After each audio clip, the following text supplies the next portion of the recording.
terkait dengan Sea Glider, ada beberapa hal yang penting untuk segera dilakukan. Yang pertama adalah mengungkap identitas barang ini. Negara mana yang memproduksi, memiliki, dan mengoperasikannya.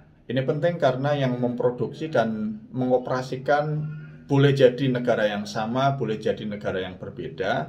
Ini perlu untuk segera ditindaklanjuti secara diplomatik. Kita perlu melayangkan protes keras dengan mereka memasuki wilayah Indonesia.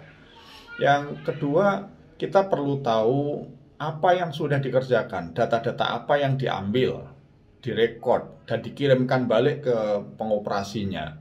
Ini penting untuk mengetahui misinya, supaya kita bisa diantisipasi secara pertahanan keamanan.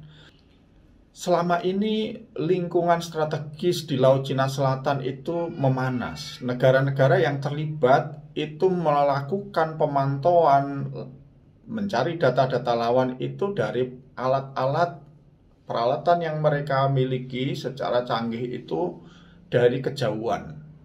Namun sekarang mereka sudah mendekat masuk ke wilayah, bahkan menggunakan wilayah Indonesia.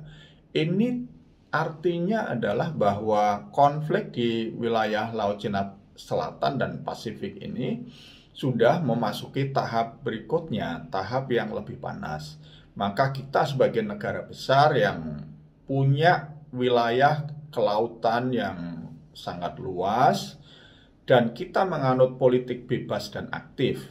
Kita bebas, tidak berpihak kepada siapapun yang berkonflik, tetapi kita aktif untuk meredakan konflik dan menggalang perdamaian.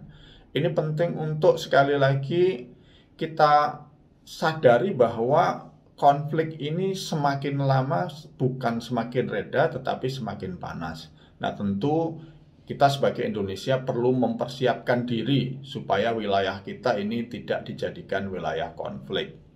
Kalau betul drone ini milik salah satu negara yang berkonflik seperti Cina, maka kita perlu mengambil tindakan-tindakan yang sepadan, yang setimpal. Ya, kita perlu protes keras. Namun belum tentu mereka. Boleh jadi negara lain yang ikut masuk berkepentingan dengan konflik Laut Cina Selatan.